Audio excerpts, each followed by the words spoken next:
Olá amigos, sejam bem-vindos a mais um vídeo do meu canal. Eu sou o Lucas Knaip e vamos falar de João Fonseca, que vence o Tirante por 2-1, 6-4, 6-1. Não foi quebrado em nenhum dos últimos 5 jogos dele, né? Vale ressaltar isso do João Fonseca. E ele tá na chave principal do seu primeiro Grand Slam, será o Australian Open de 2025. Ele vai enfrentar Andrei Rublev, isso aí, a gente vai falar disso, vai enfrentar o primeiro top 10 de sua carreira. Mas assim, primeira coisa para falar é sobre o jogo, né? Mais uma atuação fantástica do João. Eu acho que o primeiro set é um pouquinho mais complicado, né? O Tirante apresenta algumas coisas interessantes, mas é aquele negócio, né? Tipo, o João tava jogando melhor desde o início, aí vem a chance de quebra, aproveita, e aí chega pro segundo set, é um atropelo, né? Tipo, ele vai entendendo cada vez mais o que tem que fazer no jogo. Eu acho isso bom, né? Porque o tenista, ele tem que ter consciência tática, né? Porque eu fico olhando o Shapovalov jogando, quando as coisas dão certo, elas não parecem porque ele pensou assim, é porque a forma que ele tá jogando é que possibilita isso acontecer, né? Tipo, várias vezes você vê que ele não pensa para jogar, aí depende do quanto o jogo vai encaixar, dependente das circunstâncias. Por isso que é uma montanha russa, por isso que um momento ele vai estar batendo de frente com o top 10, aí quando você menos espera ele tá perdendo para um cara que você nunca viu na vida, porque assim, não é apenas talento, você também tem que entender o que está funcionando dentro de um jogo e o que não está. E eu acho que nesse aspecto, o João Fonseca, ele tem uma leitura de jogo bem interessante. Ele consegue entender o que está funcionando, ele consegue fazer ajustes, e acho que ele está jogando de maneira cada vez mais inteligente. Eu acho que esse é o grande desafio para todo tenista, né? Que é fazer a maleabilidade tática. Porque assim, existe aqueles caras que vão se impor o tempo todo pela forma de jogar, né? Mas tem gente que precisa ser aquele cara, né? Tipo, porque uma forma de jogo que vai funcionar com um não vai funcionar com o outro, e tá sempre tendo que fazer alterações, sair da zona de conforto, né? E eu acho que o Big Three, né? Quando a gente fala de Nadal, Federer, Djokovic, a grande qualidade deles era isso, eles tinham resposta para tudo, né? E eu acho que o João Fonseca, ele vai ter como um dos objetivos ter essas respostas táticas, né? De entender o que ele vai ter que fazer contra um tenista, por exemplo, do nível do Rublev, ao mesmo tempo que quando ele vai enfrentar o Urkats, ele vai ter que ter uma resposta. Quando ele enfrentar um Ruud no saibro, com aquele spin todo, ele vai ter que ter resposta. Todos esses são os desafios que o tenista vai ter que passar, né?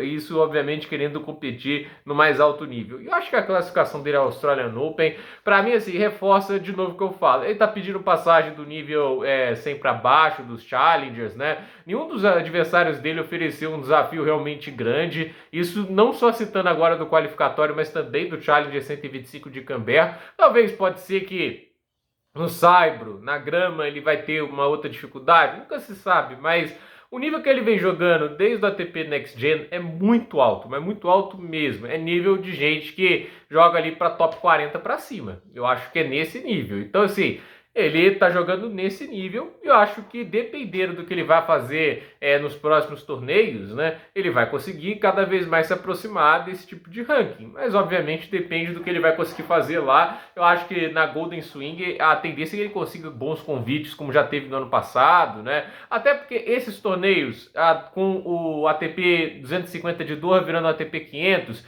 eles tendem a ficar um pouco mais esvaziados, né? Eles conseguiram lá o Zverev para o ATP 500 do Rio, mas ainda assim o ATP 500 do Rio, né? Ainda tem isso, né? Tipo, que ainda vale 500 pontos. Por isso que eu acho que eles ainda vão atrair alguns nomes grandes, mas fato é que assim, a Golden Swing, ela acaba sendo para muitos tenistas, né, lá da parte de cima do ranking, meio fora de mão, porque ainda é quadradura, vai ter Indian Wells, Miami, e o pessoal não quer fazer uma transição para saibro nesse momento. O pessoal quer continuar na quadradura, só quem se garante muito no saibro que vem para cá, né? Então, o João Fonseca, obviamente, vai ter acho que o espaço em fevereiro para jogar a Golden Swing e conseguir somar os seus pontos. E ali há uma boa quantidade de pontos para garantir uma subida no ranking bem interessante.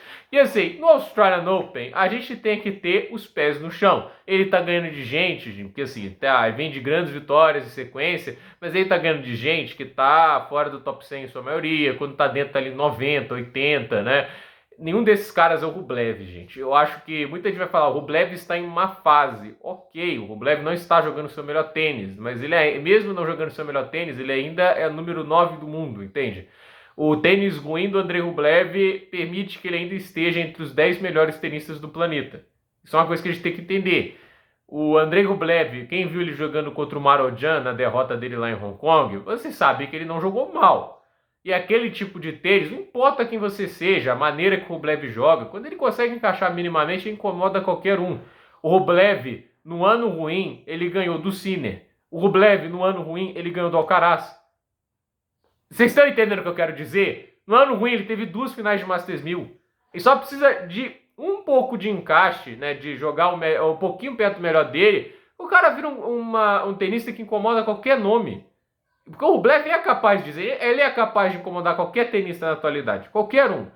E assim, quando ele jogou o melhor dele lá naquele finalzinho de 2023, né, cara, era um nível de tênis absurdo.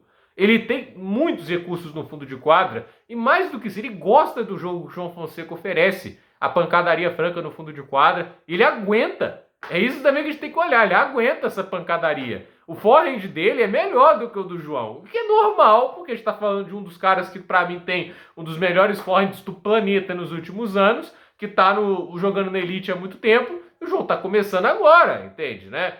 E assim, é um cara que assim, tá no mais alto nível do tênis, por mais que a fase dele não seja ideal. Pode ser que isso permita uma janela em que o João Fonseca vença o jogo? Pode ser, nunca se sabe o que vai acontecer. O próprio Rublev ano passado, ele passou aquele cansaço lá com o Thiago Wilde, né? Mas eu não acho que as pessoas têm que colocar nenhum tipo de responsabilidade pro João nesse jogo. Isso é um jogo para ter experiência e há de se ressaltar. É um jogo de Grand Slam, é um jogo de 5 sets se bobear. Nesse aspecto pode ser problemático porque o Rublev aguenta, né? O Rublev já está preparado para jogos de 5 sets, né?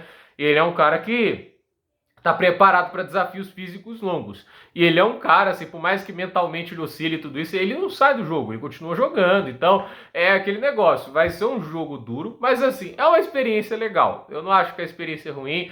E vamos ser sinceros, né? Tipo, não é como se o João Fonseca fosse ganhar o Australian Open, né? Se acontece, maravilha, né? Até pro meu canal, porque ele tá me dando muita visualização. Mas assim, a questão é, cedo ou tarde, ele ia enfrentar um tenista do top 10. Isso vai acontecer. Ele vai enfrentar um tenista que, se não é do top 10, tá jogando um baita tênis. Porque, né, o top 10 não tem só o monopólio da qualidade. Fora dele tem Tommy Paul, o Gumbé, entre vários outros tenistas perigosíssimos, né? Então, é aquele negócio, né? Vai vir uma pedreira, assim, poderia vir na primeira rodada. Por exemplo, o Thiago Monteiro, que também se classificou, ele vai enfrentar o Kei Nishikori, é mais acessível. Não é fácil, né? Inclusive, eu acho o Nishikori favorito pro jogo. Se fosse o João Fonseca nesse jogo, eu acho que tinha mais chance dele passar. Mas assim, o Rublev era uma possibilidade. A gente falou, viu a chance dele enfrentar uma cabeça de chave logo de cara, e vai ser o Andrei Rublev. É ver o que ele vai conseguir fazer. Eu acho legal que ele vai enfrentar o Rublev. É inclusive a primeira rodada talvez mais interessante de toda a Australian Open. 2 porradeiros, 2 caras que metem a mão na bola, mas aí que vai entrar também, né? Quem consegue sustentar mais esse nível de pancadaria e quem vai trabalhar melhor os pontos, né? Eu acho que assim, o Andrei Rublev jogando o melhor dele fica difícil pro João. Eu acho que ele tem que jogar em um nível bem errático pro João ter chance, porque assim, o Andrei Rublev ele não é só um cara que bate bem na bola. Ele é um cara que bate bem a bola, consegue manter a bola em quadra, não é um corda. O corda bate bem na bola, mas é uma porrada de golpe, né? Tipo, ele dá muito erro no forçado.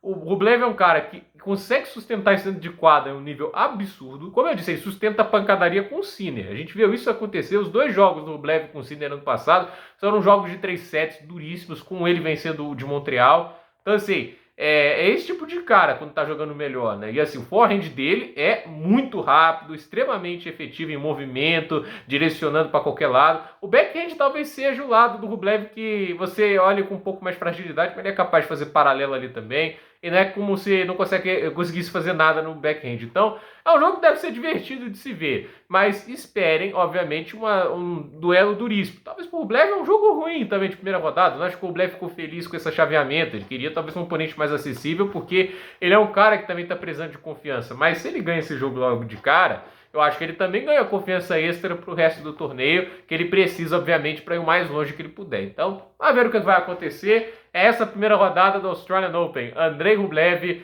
e João Fonseca. Primeira das 64 partidas, né? Assim, uma das 64 partidas. Mas a gente vai falar isso no próximo vídeo sobre o chaveamento do Australian Open definido. Então, gente, por esse vídeo é isso. Nos comentários, deixe o seu like, se inscreva no canal, compartilhe esse vídeo, né? E até o próximo vídeo.